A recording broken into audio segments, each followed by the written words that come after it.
또 지난 월요일 9월 18일 날 박역 전도자 집회 은혜 많이 받았습니까? 예. 저희 교회에서도 많은 분들이 가서 봉사한다고 많은 수고를 하셨어요. 통역도 하고 또 찬양도 같이 돕고 또 뭐 안내가 너무 아주 많은 분들이 수고 참 많이 했습니다. 안내하시면서 밖에서 아예 예배당 안에도 들어오지 못한 분들도 참 많아서 좀 안타까웠지만은 하나님이 다 기억하시고 다 갑절로 은혜 줄 줄 믿습니다. 예. 이번 집회도 역시 은혜 받은 사람도 있지만은 또 은혜 못 받은 사람도 있고 항상 집회할 때 그렇지만 또 병치료를 받은 분도 있지만은 또 그렇지 않은 분도 있고 또 어떤 분들은 너무 은혜 많이 받아가지고 다음에 또 박익전도자 집회 어디서 하는가 지금부터 손꼽아 기다리는 사람도 있을 거고 여러분들이 있을 겁니다. 오늘은 우리가 집회의 목적과 또 우리가 정작 어느 분에게 우리의 마음을 집중해야 되는가 그걸 한번 같이 다시 한번 생각하는 시간을 갖길 원합니다. 모든 집회의 목적은 예수님을 전하는 거예요. 예수님을 전하는 거. 자, 사도행전 14장 7절부터 10절 보겠습니다. 자, 사도행전 14장 7절. 거기서 복음을 전하니라 루스드라에 발을 쓰지 못하는 한 사람이 있어 앉았는데 나면서 안절뱅이가 되어 걸어본 적이 없는 자라. 바울이 말하는 것을 듣거늘 바울이 주목하여 구원받을 만한 믿음이 그에게 있는 것을 보고 큰 소리로 가르되 너의 발로 바로 일어서라 하니 그 사람이 뛰어 걷는지라. 아멘. 이 바울과 바나바가 루스드라 지방에 가서 이제 전도 집회를 했어요. 많은 사람이 있는데 그 중에 나면서부터 안절병이가 된 사람이 있었던 것이에요. 그런데 바울이 복음을 전하니까 이분이 귀를 쫑긋하고 이렇게 잘 듣고 있는 모습을 봤어요. 그래 분명히 바울이 그에게 구원받을 만한 믿음이 있음을 보고 큰 소리로 외친 거예요. 일어나 내 발로 일어 걸어라 하니까 아니 이분이 벌떡 일어나서 걸은 거예요. 얼마나 놀라운 기적이 일어났습니까? 우리가 여기서 이제 보는 것처럼 우리가 집회에 가서 은혜를 받고 치유함을 받고 하는 모든 것은 가장 기본적인 것은 하나님에 대한 우리의 믿음이라는 걸 아시길 바랍니다. 거기 있는 안절뱅이가 또 한 사람이 있었는지 모르겠지만은 이 사람은 나을 만한 믿음이 있음을 보고 이야기했다 이런 이야기입니다. 그래서 우리가 하나님의 보이지 않는 것을 받는 것은 항상 믿음으로 받는 것을 꼭 깨닫길 원합니다. 기도를 많이 한다고 받는 건 아니에요, 여러분. 기도를 많이 해도 믿음을 없으면 받지 못하는 거예요. 그럼 먼저는 믿음으로 받습니다. 심지어는 예수님이 자라나신 나사렛 고향에 가서 예수님의 이제 소문을 다 들었죠. 그런데 그 사람들은 예수님을 받아들이지 않는 거예요. 아이고 저 목수아들 아니야 목수아들 우리하고 같이 땅 따먹게 하고 자랐는데 그 목수아들이 갑자기 저 유명해져 가지고 왔다고 이래 생각하니까 기적을 행할 수 없었다 이렇게 되어 있어요 성경에. 그래 믿지 않는 걸 예수님이 놀랐다 이렇게 이야기를 하고 있습니다. 그래서 우리가 먼저는 항상 하나님에 대한 믿음을 꼭 가지기를 축복합니다. 그리고 이제 또 한 가지 방법이 있는데 그것은 하나님의 일방적인 은혜, 하나님의 일방적인 은혜. 우리가 사도행전 3장에 보면은 똑같이 날 때부터 안절병이 된 사람이 있었어요. 그렇죠? 그거는 이제 먹고 살 길이 없으니까 매일같이 사람들이 성전 미문 앞에 놔두면은 거기서 구걸을 하고 이렇게 먹고 살았어요. 어느 날 베드로와 요한이 기도하러 올라가다가 그 안절병이 보고 나를 봐라 이렇게 이야기를 했어요. 그 사람은 하나님에 대한 믿음도 전혀 없었고 전혀 기대도 하지 않았던 겁니다. 그래 보라 그러니까 그 5절에 보면 사도행전 3장 5절에 이렇게 되어 있어요. 그가 저희에게 무엇을 얻을까요? 바라보거늘. 그 사람은 자기 다리 고친다는 생각 꿈에도 생각지도 못한 것이었어요. 그냥 뭔가를 줄까 해서 바라본 거예요. 그건 이제 그 다음 말에 아마 시험 들었을 것 같아. 베드로가 가로되 은과 금은 내게 없거니와 요 말까지 했을 때 그 사람이 얼마나 놀랐겠어요. 아니 나를 보라 해놓고는 은과 금을 안 줄 것 같으면 왜 보라 그래 왜? 그런데 은과 금은 없는데 내게 있는 것을 너에게 주노니 곧 나사렛 예수 그리스도의 이름으로 걸어라. 그런 거예요. 이 사람은 기대도 안 하고 믿음도 없고 아무것도 없었지만은 그냥 일방적인 하나님의 은혜가 임한 거예요. 아멘. 그래서 이분도 일어나게 된 것입니다. 할렐루야. 그래서 우리가 하나님 앞에 나갈 때는 항상 받기 위해서 믿음을 가지든지 아니면 주여 나를 좀 불쌍히 여겨달라고, 불쌍히 여겨달라고. 그 방법밖에 없습니다. 그 믿음이 없으면 그저 불쌍히 여겨달라고. 그러니까 바디메오도 불쌍히 여겨달라고 그러고, 모든 사람들이 성경에서 사실은 불쌍히 여겨달라고 그래서 고쳐진 분이 많이 있어요. 그래서 불쌍히 여김을 받읍시다. 그 루스드라에 이 바울이 가서 날 때부터 안전뱅이를 이렇게 세웠으니 이 막 난리가 난 거야, 난리가. 그렇지 않겠어요? 지금까지 보지도 못하고 듣지도 못한 기적을 체험했으니까 이 막 말이 온 난리가 났어요. 그래서 이 사람들의 반응을 한번 자, 그 14장 11절부터 13절까지. 무리가 바울의 행한 일을 보고 루가오니아 방언으로 소리질러 가로되 신들이 사람의 형상으로 우리 가운데 내려오셨다 하여. 자, 바나바는 서스는 제우스란다. 제우스라고 바울은 그 중에 말하는 자므로 헤르메스라 하더라. 자, 13절. 성 밖에 제우스 신당의 제사장이 소와 화관들을 가지고 대문 앞에 와서 무리와 함께 제사하고자 하니, 이거 자기들이 볼 때는 하나님이 내려온 거예요, 하나님이. 그래서 제우스 신당에 있는 사람들이 소와 꽃을 가지고 와서 이들을 제사 드리려고 이렇게 하는데, 자, 그 사람들의 이해하지 우리가. 그 기적을 봤으니까 하나님이 내려왔다고 생각할 수밖에 없죠. 그런데 정작 그 일을 일으킨 이 바울과 바나바는 어떠한 말을 하는가, 이게 이제 중요하겠죠. 한번 보겠습니다. 자, 14절부터 15절 먼저. 두 사도 바나바와 바울이 듣고는 옷을 찢고 무리 가운데 뛰어들어가 소리질러 가로되 여러분이여 어찌하여 이런 일을 하느냐? 우리도 너희와 같은 성령을 가진 사람이라. 너에게 복음을 전하는 것은 이 헛된 일을 버리고 천지와 바다와 그 가운데 만유를 지으시고 살아계신 하나님께로 돌아오라 함이라. 아멘. 18절. 이렇게 말하여 겨우 무리를 말려서 자기들에게 제사를 못하게 하니라. 아멘. 할렐루야. 그 바로 이 복음을 전하고 하나님이 우리를 통해서 기적을 일으키는 목적은 바로 여기에 있다는 것이에요. 그 사람들이 하나님이 되는 것이 아니고 오직 살아계신 하나님, 우리를 만드신 하나님, 생명을 주신 하나님, 영원한 심판자인 하나님, 그분에게 돌아오게 하기 위해서 이런 일을 한다는 것을 꼭 믿으시길 바랍니다. 그래서 우리가 이런 하나님의 일을 하는 분들을 우리는 존경도 하고 또 뭔가 필요하면은 정말 마음껏 이렇게 도와도 주고 또 그분들의 말도 잘 듣고 해야 됩니다.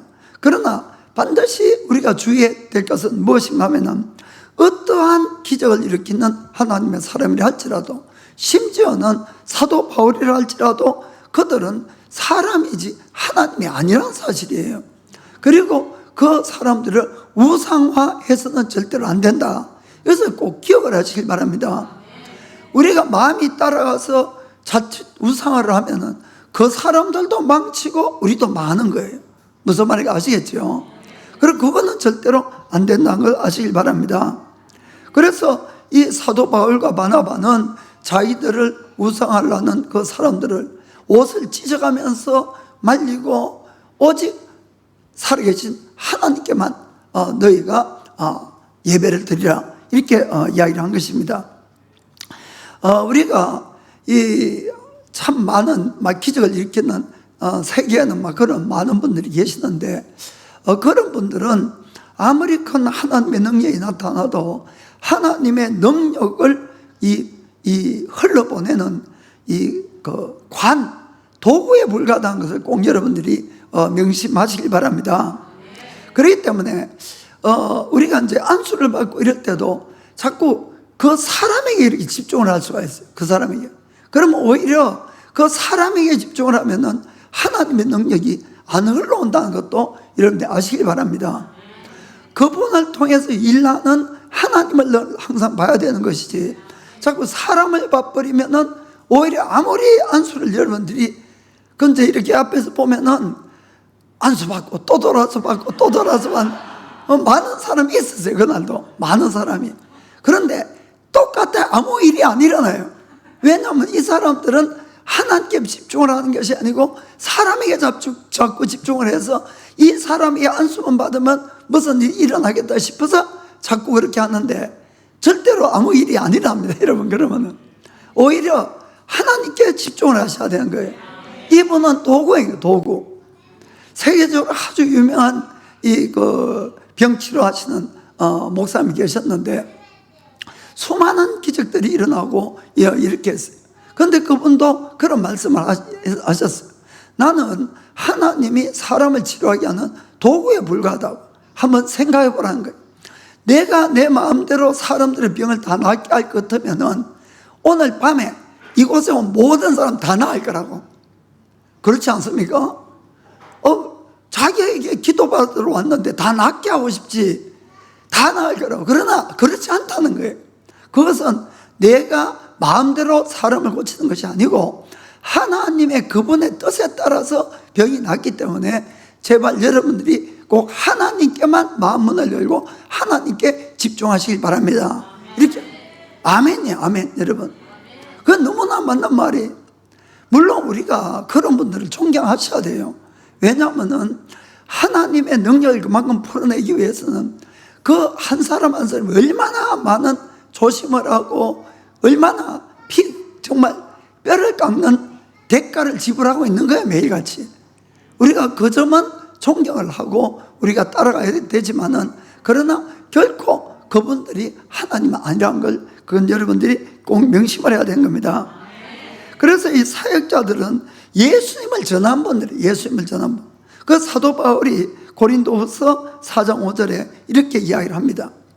우리를 전파하는 것이 아니라 오직 그리스도 예수의 주 되신 것과 또 예수를 위해서 우리가 너희의 종된 것을 전파하니라. 아멘. 바로 예수님을 전하기 위한 종이라는 거예요. 아멘.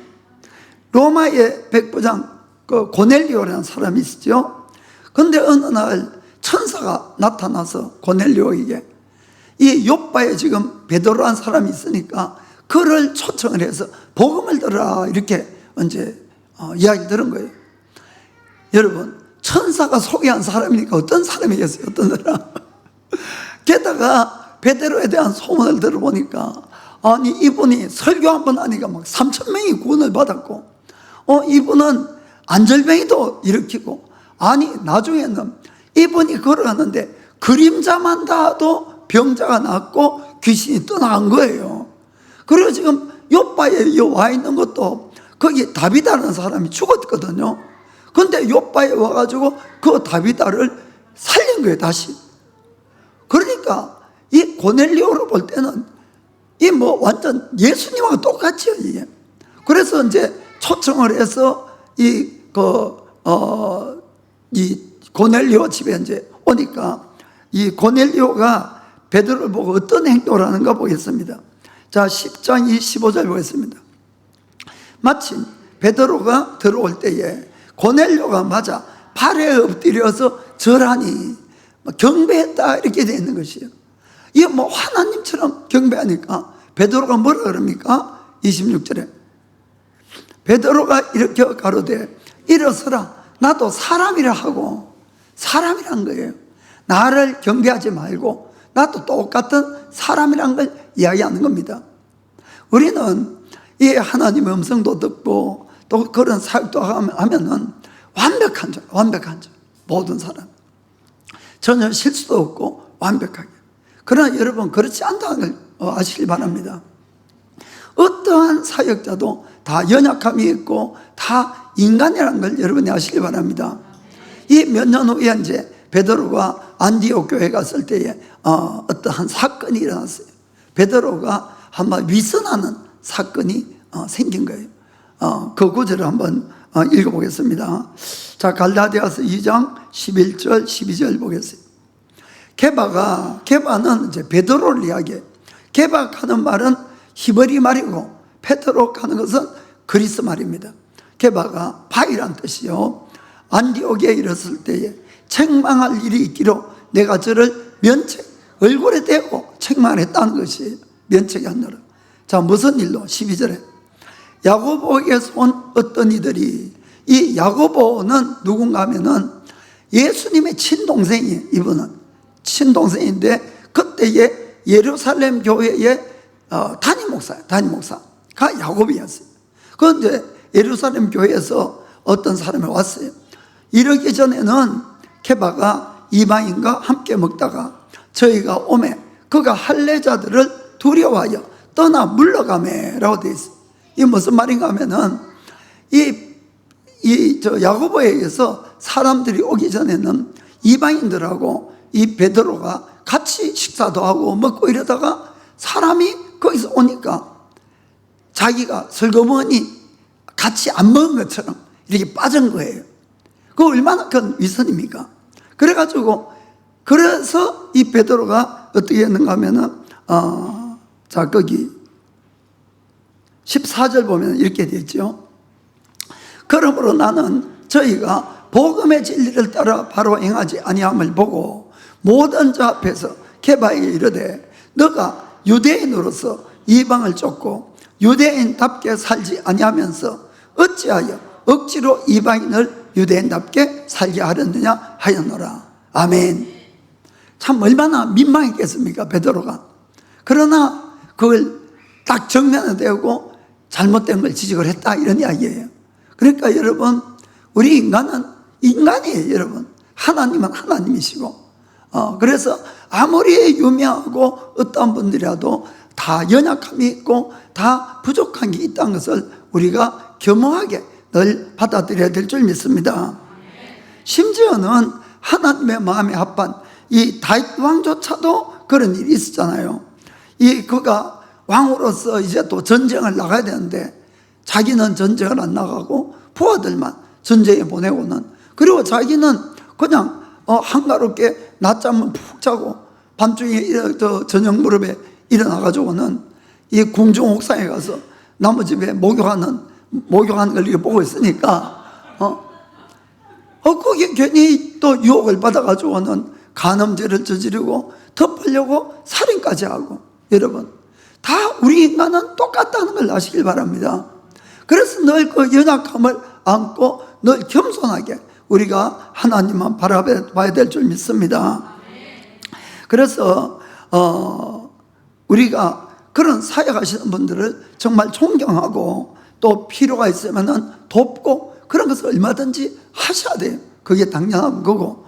그렇지만은 우리가 그분들이 하나님 아니다는 걸 꼭 아시길 바랍니다.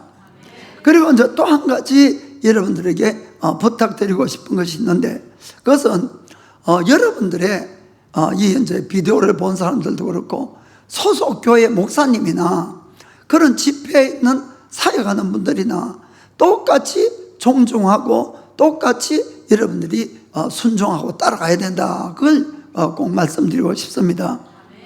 어떤 분들은 그런 집회에 참가하면 좀 놀라죠.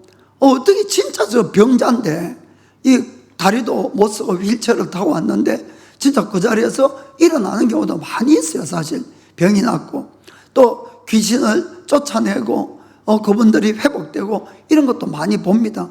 그럼 얼마나 놀라겠어요. 그런데 우리 목사님은 저런 거 하나도 못하는데 그러면 이제 서로 이게 비교가 되는 거예요. 그분들은 막 크게 보이고 우리 목사는 조그만하게 보이고 이렇게 되는데, 그러시면 이제 절대로 안 된다, 이걸 말씀드리는 거예요. 왜 똑같이 존경해야 되는가? 이 두 사람의 사역이 다르기 때문에 그렇다는 걸 여러분 꼭 이해를 하셔야 됩니다. 하나님은 여기 있는 한 사람 한 사람을 예수 그리스도를 닮게 만들어 가려는 거예요. 그럼 그 과정이, 그 사람이 구원도 받아야 되고 또 그분들이 또 성장도 해야 되고, 그 여러 가지 일을 위해서 하나님은 이 교회에 5가지 사역자를 세워둔 거예요. 자, 에베소서 4장 11절 보겠습니다. 그가 가는 그리스도가 혹은 사도로, 혹은 선지자로, 혹은 복음 전환자로, 혹은 목사와 교사로 주셨으니, 이 5가지 사역을 이제 5중 사역자 이렇게 이야기를 합니다. 자, 12절에 왜 줬습니까? 12절, 이는 성도들을 온전케 하며 봉사의 일을 하게 하며 그리스도의 몸을 세우려 하심이라. 아멘. 그 목적은 그리스도의 몸이 우리예요. 우리 한 사람 한 사람을 온전케 해서 또 하나님의 일들을 하게 해서, 여기 봉사는 꼭 청소하고 설거지하는 것이 아니고 여러분도 복음을 전하고 기도해주고 그런 걸 이야기하는 거예요. 하고 그리스도의 몸을 세우려 한다. 13절은 우리가 다 하나님의 아들을 믿는 것과 아는 일에 하나가 되어서 온전한 사람을 이루어 그리스도의 장성한 분량이 충만한 데까지 이르리니, 즉 한 사람 한 사람을 예수님처럼 만들어가기 위해서 이 5가지 사역이 있다는 것을 여러분 꼭 기억을 하시기 바랍니다. 그래서 주로 사도나 예언자나 전도자들은 순회 전도를 많이 해요. 순회 사역. 여기저기 이제 다니면서 큰 집회도 열고 또 복음도 전하고 사람들을 구원하고 또 교회도 세우는 일을 합니다. 사도 바울이 한 걸 보면 알잖아요. 교회 세우고. 그러면은 지역교회 목사님들은 그럼 뭘 하냐? 지역교회 목사님이나 교사들은 그때에 구원받은 사람, 그 지역에서 그분들을 모아다가 그분들을 케어하고 그분들에게 말씀을 먹여서 하나님의 사람으로 자라가게 하는 것이 바로 그 역할이다. 아멘. 그렇기 때문에 이분들이 누가 낫고 안 낫고가 아니고 다 필요로 해서 모든 사람들을 그리스도의 장성한 분량까지 이르게 한다는 걸 믿으시기 바랍니다. 그래서 막 여기가 더 능력이 있고 없고 그걸 따지면 안 됩니다, 여러분. 그분들은 다 우리에게 필요한 거예요. 그분들이 다 있어서 우리를 자라게 한다는 것을 꼭 여러분들이 명심하시길 바랍니다. 그래서 사도 바울은 이 일에 대해서 고린도서의 그 내용을 또 이야기를 하고 있습니다. 자, 고린도전서 3장 5절에서 7절 보겠습니다.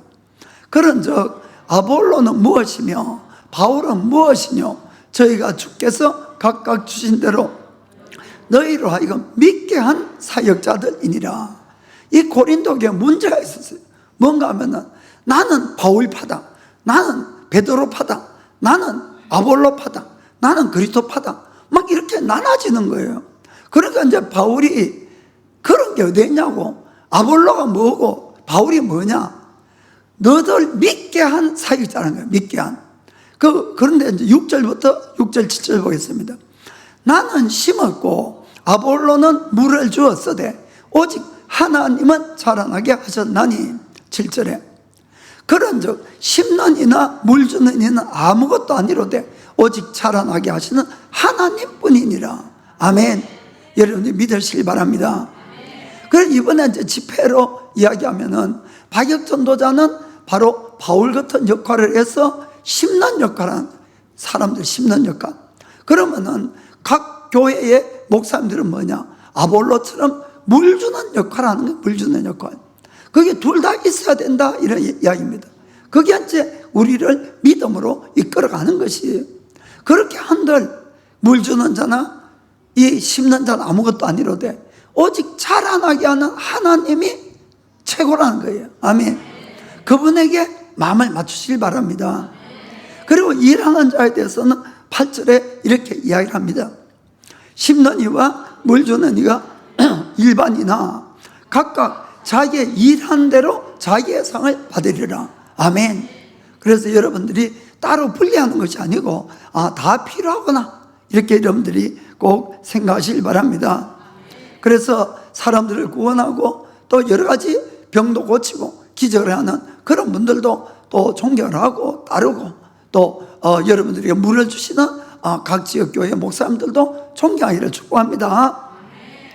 또 이것을 이래 생각할 수도 있어요. 우리의 이제 일상생활을 예를 들자면은 이 집회라는 것은 가끔 그것은 병원이나 또는 맛있는 이제 식당, 레스토랑 이렇게 생각할 수가 있어요. 그리고 각 지역 교회 가는 것은 각자의 집을 이야기합니다. 각자의 집, 가정.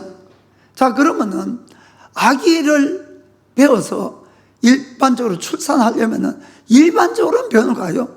집에서 낳는 사람도 있지만은, 그래서 이제 그런 집회에서 많은 분들이 구원을 받고 이렇게 하는 겁니다.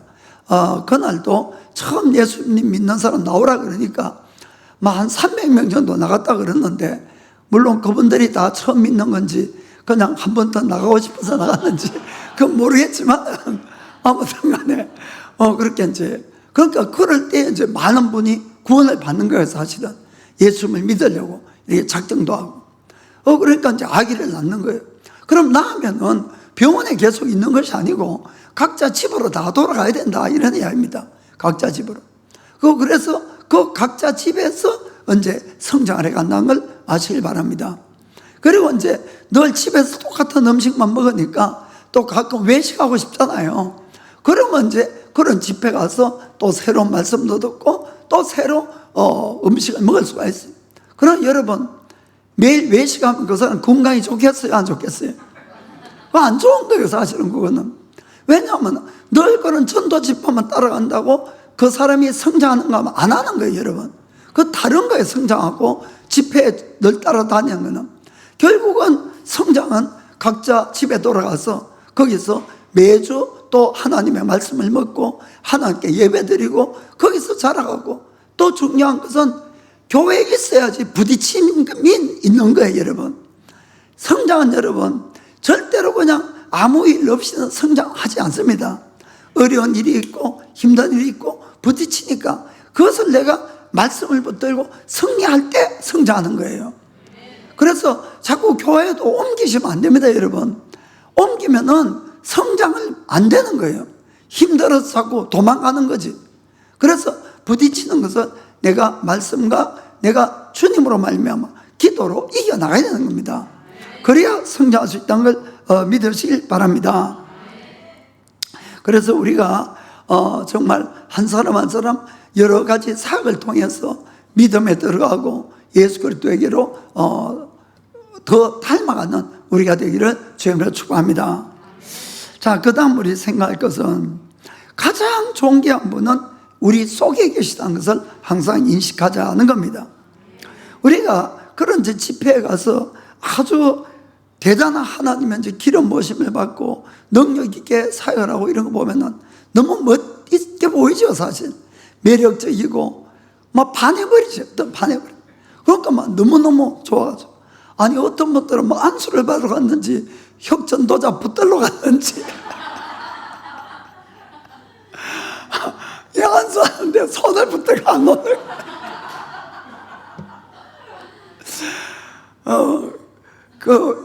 기분은 이해를 합니다. 저도 기분은 이해를 하는데, 우리가 잘 알아야 되는 것이 그렇게 매력적이 되는 원인은 사실 그분의 매력이 아니에요, 여러분. 이걸 여러분 잘 아셔야 됩니다. 그 속에 있는 하나님의 기름 부으심이에요. 정말 아무리 나이가 많은 사람이 되어도 모세처럼 기름 부으심이 생기면은 얼굴에 빛이 나서 감히 볼 수도 없는 거예요. 무슨 말인지 아시겠죠? 그러니까 가장 이 세상에서 매력적인 것은 하나님의 기름 부음이에요. 그 여러분들이 그 기름 부음을 사모했으면 좋겠어요. 그리고 제가 오늘 말씀드리고 싶은 것은 그 기름 부음을 주시는 분이 정말 거듭난 사람은 이미 그 속에 계시다는 거예요. 그러니까 그분하고의 관계를 여러분들이 어떻게 맺어가는가에 따라서 그 기름 부음이 나에게도 올 수 있다는 걸, 이걸 여러분들이 믿으셔야 되는 거예요. 그러니까 이 기름 부음은 너무나 귀하고 매력적이니까 그날 막 마귀도 막 수없이 왔더라, 마귀도. 여러분 진짜 그래요. 여러분 마귀도 그 기름 부으심을 훔쳐가려고 그렇기 때문에 기름 부으심을 딱 받으면은 그날부터 얼마나 조심을 해야 되는지 모릅니다. 여러분 온 사방에서 그걸 빼앗아가려는 사람이 한둘이 아니에요. 여러분 영적으로도 그렇고. 그래서 이제 제가 그런 분들을 참 존경을 해요. 근데 참 안타깝게도 수많은 사역자들이 넘어간 것도 있는데 그 이유는 수많은 유혹과 수많은 그 기름을 빼앗아 가려는 사람에게 넘어간 거죠. 그분들이. 그러니까 우리가 그분들을 위해서 기도해 줘야 되고 그걸 지키기 위해서 얼마나 많은 노력을 하는지 모릅니다. 사실 상상할 수 없는 대가를 지불하고 있어요. 사실. 그래서 우리가 기도를 해줘야 되는데, 그러나 그 기름 부음을 주시는 원천 되시는 분은 우리 속에 계시다는 걸 여러분들이 아셔야 됩니다. 자, 고린도전서 3장 16절 읽겠습니다. 너희가 하나님의 성전인 것과 하나님의 성령이 너희 안에 거하시는 것을 알지 못하느뇨. 아멘. 정말 그 귀하신 분, 모든 걸 다 줄 수 있는 분, 모든 걸 하실 수 있는 분이 내 속에 있는 거예요. 내 속에. 거듭난 자라면 다 자기 속에 있는데 자기 속에 있는 그분을 하고 친밀한 관계를 맺기는 안 하고 늘 남이 받은 기름 부으심만 그것만 좋아서 그것만 쫓아다니는데, 여러분 그것도 내가 때로는 필요해요. 내가 없을 때는. 그러나 근본적으로는 하나님이 원하는 것은 그것이 아니에요. 여러분 남의 기름 부음을 쫓아가는 것이 아니고 내 속에 계신 성령님과 여러분들이 더 친밀한 교제를 가지고, 여기엔 대가 지불이 필요해. 사실은 그 대가 지불을 안 하려니까 자꾸 남의 것을 탐하는 겁니다. 여러분 내가 대가 지불을 해서 내가 기름 부음을 받으면 절대로 안 가요. 여러분 그것하고는 상관이 없이 되는 겁니다. 사실은 주님은 그걸 원하는데 많은 분들은 그걸 하지 않고 있죠. 이 오종사역자를 세운 것은 우리 한 사람 한 사람을 그리스도의 신부로 만들기 위해서 세웠다고 되어 있어요. 사실 성경은. 그러나 그것은 남의 그 오종사역자들은, 저도 마찬가지로 여러분을 믿음을 도와주는 사람이지 제가 여러분의 신앙생활을 대신할 수는 없다는 거예요. 그걸 여러분들이 잘 아시기 바랍니다. 도와주는 거. 먼저 그 길을 갔기 때문에. 그래서 여러분들이 늘 주목해야 되는 것은 오종 사역자들이 아니고 내 속에 계신 하나님이에요. 그분에게 집중을 하셔야 됩니다. 그분에게. 그래야만이 그분으로부터 받기 시작하면은 안 찾아가요. 솔직히 아니하기로. 안 찾아가요. 여러분들이 그분하고의 관계를 더 맺기를 더 강구하고 그분으로부터 오는 달콤함과 이 기쁨과 평강이 의가 넘치기 때문에, 그래서 여러분들이 정말 우리가 가서 안수받고 이런 것도 필요하지만 더 중요한 것은 내 속에 계신 그분과 더 친밀한 관계를 갖고 그분으로부터 직접 여러분들이 받게 되길 바랍니다. 이것이 안 되면은 우리 인간의 힘으로는 절대로 그리스도의 이 신부가 될 수 없어요. 여러분 그거는 우리 인간이 어떻게 솔직히 자기가 자기를 더 잘 알지 않습니까? 얼마나 추악한 생각도 많이 하고 얼마나 우리가 이기적이고 얼마나 그래요. 그런데 이것이 어떻게 깨어집니까? 안다고 깨어집니까? 아니에요. 성령님이 오셔야 돼요. 진짜로 그분이 도와주셔야만이 내가 이 모든 것을 이길 수 있다는 걸 꼭 아시기 바랍니다. 그래서 먼저는 내가 정말 구원받은 자라면은 내가 받을 하나님으로부터 앞으로의 그 놀라운 상급이나 놀라운 축복이 어떤 것인가 깨닫고 나를 준비시켜 가야 되는 겁니다. 한마디로 가치관을 완전히 바꿔야 되는 것이에요. 가치관을. 우리는 이 땅에 살아가면서 남들이 즐기고 이런 거 보면은 다 따라하고 싶은 거예요. 뭐든지. 그래서 예수님을 믿어도 세상에 즐길 수 있는 거 다 즐기고 싶고 또 살짝 죄도 짓고 싶고, 그런데 천국은 꼭 가고 싶고, 이건 안 된다는 거예요. 여러분 둘 중에 하나예요. 여러분 정말로 내가 정말 기름 부음을 받은 자가 되고 싶으면은 세상을 잘라야 됩니다. 여러분 절대로 거기 한 발로 두고 이쪽 발 넣고 기름 부으시면 안 오는 거예요. 그거는 이거는 철저하게 해야 되는 것입니다. 여기에 대해서 아주 잘 적혀 있는 것이 골로새서 3장 1절부터 5절까지 너무나 명백하게 적혀 있어요. 자, 읽어봅시다. 그러므로 너희가 그리스도와 함께 다시 살리심을 받았으면은 위의 것을 찾아라. 거기는 그리스도께서 하나님 우편에 앉아 계시느니라. 위의 것을 생각하고 땅의 것을 생각하지 말라. 아예 땅의 것을 생각하지 말라. 왜냐하면 3절에 이는 너희가 죽었다는 거예요. 우리가 세상에 대해서, 죄에 대해서는 우리가 죽은 거예요. 여러분, 죽었고 우리의 참 생명이 그리스도와 함께 하나님 안에 감추어 있는 것이에요. 지금. 아멘. 그래서 4절에 우리의 생명 대신 그리스도께서 나타나실 그때야 우리도 그리스도와 함께 영광 중에 나타나는 거예요. 할렐루야. 이게 바로 구원받은 우리의 축복인 거예요. 여러분. 자, 그러면 우리가 어떻게 해야 되냐? 5절에 그러므로 땅에 있는 지체를 죽이라. 곧 음란과 부정과 사욕과 악한 정욕과 탐심이니 탐심은 우상숭배니라. 아멘. 그래서 땅에 있는 지체를 이것은 죽이라고 돼요. 죽이라고. 이건 누가 해야 됩니까? 내가 해야 되는 것이에요. 내 혼자는 안 되니까 성령님께 도움을 청해서 우리가 이것이 있으면은 절대로 신부가 될 수도 없고 진노가 임한다고 6절에 대해서 6절에 봅시다. 자, 3장 6절 골로새서 3장 6절. 자, 이런 것도 인하여 하나님의 진노가 임하느니라. 아멘. 그렇습니다. 여러분, 그걸 따라가면은 하나님의 진노가 임한다고 되어 있는데 어찌 그것도 취하고 천국도 취하고 이건 안 된다는 거예요. 여러분, 정말 여러분들이 내 속에 계신 성령님과 동행하기를 원하면은 땅에 있는 지체를 포기해야 됩니다. 그래야만이 동행이 가능한 것이에요. 여러분들이 꼭 그렇게 하길 바랍니다. 요즘은 수명이 길어져서 인생 80년, 90년 평균 그렇게 살지요. 그러나 여러분, 아무리 좋은 일이 있어도 8, 90년 금방이에요. 여러분, 슬픈 일이 있어도 금방이고 또 기뻐도 금방이고 정말 어떠한 삶을 살더라도 금방 다 지나가는 거예요. 그 다음에는 우리가 영원한 심판이 있고 천국과 지옥으로 갈라지고, 그리고는 갈라진 그곳에서 이제 영원히 사는 거예요. 영원히. 여러분, 천국을 든 사람은 천국에서 영원히 살고 지옥에 떨어진 사람은 거기서 영원히 고통을 당하는 겁니다. 사랑하는 성도 여러분, 결단을 하셔야 돼요. 여러분들이 정말 양쪽에 다리를 다 놓고는 절대로 천국 갈 수 없다는 걸 아시길 바랍니다. 성경은 우리의 육신의 지체를 죽이라고 돼요. 죽이라. 잘라버리라고도 아니고 죽이라. 하지 말라도 아니에요. 여러분, 그 정도로 강력하게 이야기하고 있다는 걸 아시길 바랍니다. 그래서 우리가 정말로 그리스도의 신부가 되려면은 내 속에 계신 성령님과 내 속에 있는 양심에게, 성령님을 잘 몰라도 돼요. 여러분, 내 양심은 다 알아. 양심의 자욱은 민감하시길 바랍니다.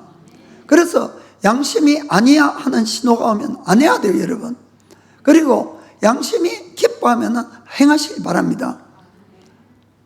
그래서 여러분들에게 어떻게 더 친밀한 관계를 가지느냐, 앞으로 딱 2장 남았는데 이거 하려면 좀 많고 한두 가지만 이야기하고 마치겠습니다. 자, 먼저 야고보서 4장 8절 보겠습니다. 야고보서 4장 8절. 자, 하나님을 가까이 하라. 그리하면 너희를 가까이 하시리라. 좀 설명하겠습니다. 우리는 하나님께 나와서 기도하는 것이 이제 주님을 찾는 건데, 항상 나의 어떤 필요만 이야기하는 거예요. 하나님께. 그렇죠? 하나님 그분을 찾을 생각보다는 늘 나의 필요, 나의 소원, 나의 문제 이런 것만 막 이야기하고 믿습니다 하고 이제 일어나서 가는 거예요. 믿습니다. 믿긴 뭐입니다. 그러면은 하나님으로 볼 때는 전혀 일방적으로, 그러니까 우리가 하나님과 교제하는 것은 상대가 있다는 걸 아시길 바랍니다. 이거는 사람과 교제하고 똑같다고 생각하면 돼요. 여러분들이 우리를 만드신 분이시니까 똑같은 느낌을 가지고 오감을 가지고 똑같은 거예요. 우리처럼 인격이 있고. 근데 그분 앞에 가서 청구서만 잔뜩 줘가지고 내밀고 이거 달라 그러고는 줄줄 믿습니다 하고 이제 가는 거야. 그러면은 교제하는 거는 전혀 이루어지지 않는다 그 뜻이에요. 무슨 말을 아시겠죠? 그러면은 상대방하고 교제를 하려면 어떻게 해야 되냐? 중요한 것은 상대방이 뭘 생각하고 상대방이 어떤 마음을 가지고 있는가, 그걸 읽어야 되는 거예요. 그죠? 그러니까 어느 식당을 가더라도 아니 그 사람은 전혀 이제 고기를 안 먹는다 합시다. 그런데 자기 딴에는 막 아주 고기 맛있는 고깃집에 데려갔어요. 그런데 하나도 안 먹는 거예요. 상대방은 그 안 먹는다고 막 뭐라 그러지 이쪽에서는. 그럼 그게 아니다 그 뜻입니다. 상대방이 뭐를 좋아하고 어떤 것을 싫어하고 이런 것들을 읽는 것이 바로 하나님과 교제하는데 아주 중요한 부분이라는 걸 여러분이 아시길 바랍니다. 그래서 하나님께 가까이 하기 위해서는 우리가 먼저 다가가야 되는 것이에요. 여기 보면 너희가 하나님께 가까이 하라고 되어 있습니다. 그러면 하나님이 올 거다. 하나님은 여러분 우리를 정말 사랑하시지만은 그러나 하나님이에요. 그분은 우리 인간이 아니고 정말 존중을 받으시고 존귀를 받으시기 합당하신 하나님을 아시길 바랍니다. 그래서 하나님을 하나님으로 생각하고 우리가 그분에게 다가가야 되는 것이에요. 그러면은 그분도 다가오는데, 자 다시 한번 8절 봅시다. 8절 죄인들아 손을 깨끗이 하라. 손을 깨끗이 한다. 행동을 우리가 이제 조심하고 죄를 짓지 말자. 두 마음을 품은 자들아 마음을 성결케 하라. 하나님도 사랑하고 딴 것도 사랑하는 안 되는 거예요. 여러분 진짜 한 마음을 가져야 되는 것이에요. 그날도 역전도자가 이야기했잖아요. 예수 신랑도 있지만은 돈이란 신랑도 있고 음란이란 신랑도 있고 수많은 신랑을 두고 있는 것이 우리 크리스천이라고. 그것이 아닌 거예요. 두 마음도 아니고 딱 오직 한 마음으로 가야 되는 것입니다. 그리고 그 다음에 9절부터 17절까지 쭉 읽어보면은 그런 말이 있어요. 너희가 죄를 진 것이 있으면은 슬퍼하며 울면서 그 죄를 버리고 언제나 하나님 앞에는 겸손해라. 그리고는 절대로 자꾸 남을 비판하는 말 하지 말라라. 비판하는 말. 남을 정죄하지 말아라. 심판자는 오직 하나님 한 분이다. 그리고 너들 계획보다는 하나님의 계획을 마음에 두고 또 너희들이 해야 될 선행이 있으면은 그것을 알면서 안 하는 것도 죄라는 거예요. 선행은 반드시 해라. 이제 그런 것들이 주님의 마음이라는 거예요. 무슨 말인지 아시겠습니까? 그럼 주님의 마음이 내가 말 조심하고 비판하고 이 뒤에서 욕하고 이런 걸 안 하는 걸 하면은 내가 안 해야지 그분의 마음을 읽을 수 있고 그분과 가까이 할 수가 있다 그 뜻이에요. 무슨 말인지 아시겠죠? 그리고 마태복음 25장 보면은 예수님의 마음이 어디 있는가 명백하게 나타난 것이 있습니다. 마지막 심판 때 예수님이 수많은 사람들을 둘로 딱 갈라놓고 의인들에게 이야기를 한 의인들에게. 자, 마태복음 25장 35, 36 읽겠어요. 예수님이 말씀합니다. 내가 줄일 때에 너희가 먹을 것을 주었고 목마를 때에 마시게 하였고 나그네 되었을 때에 영접하였고 벗었을 때에 옷을 입혔고 병들었을 때에 돌아보았고 옥에 갇혔을 때에 와서 보았느니라. 그렇게 이제 이야기한 거예요. 그 의인들 보고. 그러니까 이 의인들이 아니 예수님 언제 우리가 예수님을 만나서 언제 우리가 이런 일을 예수님께 해드렸습니까? 이렇게 이야기하니까 예수님이 40절에 이렇게 말씀합니다. 임금이 대답하여 가로되 내가 진실로 너에게 이르노니 너희가 여기 내 형제 중에 지극히 작은 자 하나에게 한 것이 곧 내게 한 것이니라 하시고. 아멘. 여기서 하나님의 관심이 명백합니다. 그건 뭔가 하면 우리에게 가장 큰 관심이 있다 그 뜻이에요. 우리 사람에게 하나님은 나도 만드셔서 나도 사랑하지만은 내 옆 사람도 하나님이 만들어서 그 사람도 사랑한다는 사실이에요. 여러분 이걸 정말 잊지 마시길 바랍니다. 그래서 아무리 하찮아 보이는 사람이라도 함부로 대하면 안 되는 거예요, 여러분. 우리가 구분을 하는 것은 구분해야 됩니다, 여러분.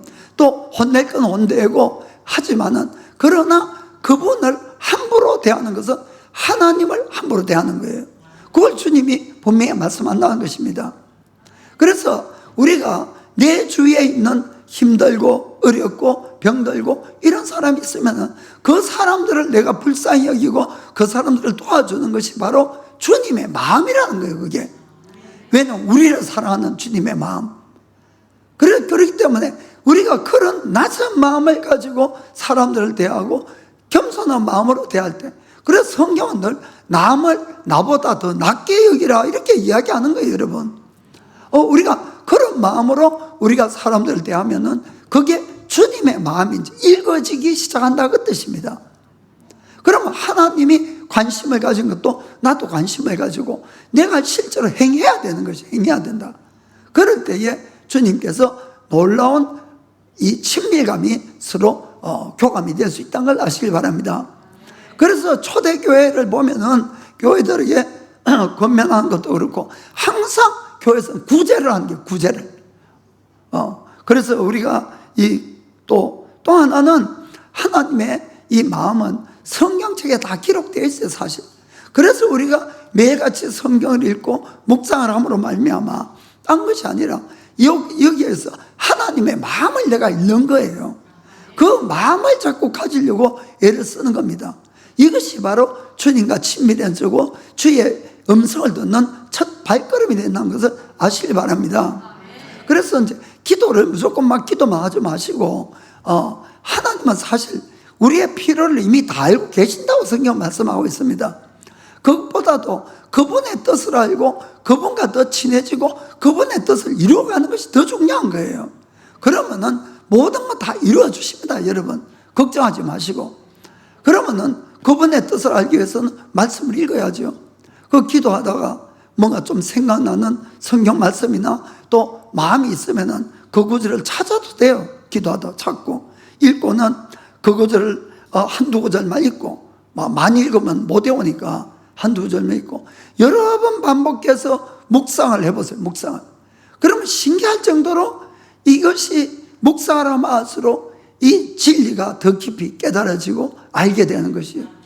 그 자체로도 기쁨이 오면서 임재를 느낄 때도 있고, 그리고는 그때에 내가 받은 말씀이 있으면은 그걸 또 행동해야 될 지침이 있으면 반드시 행해야 되는 겁니다.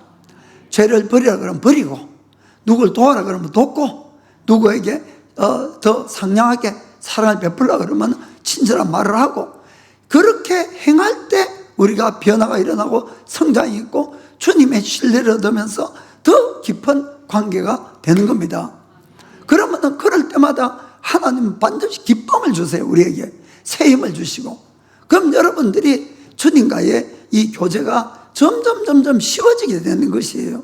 그리고는 그것이 큰 기쁨이 되니까 여러분들이 계속해서 묵상도 하고 기도도 하고 더 주님 앞에 친밀한 관계로 나갈 수 있는 걸 꼭 믿으시길 바랍니다.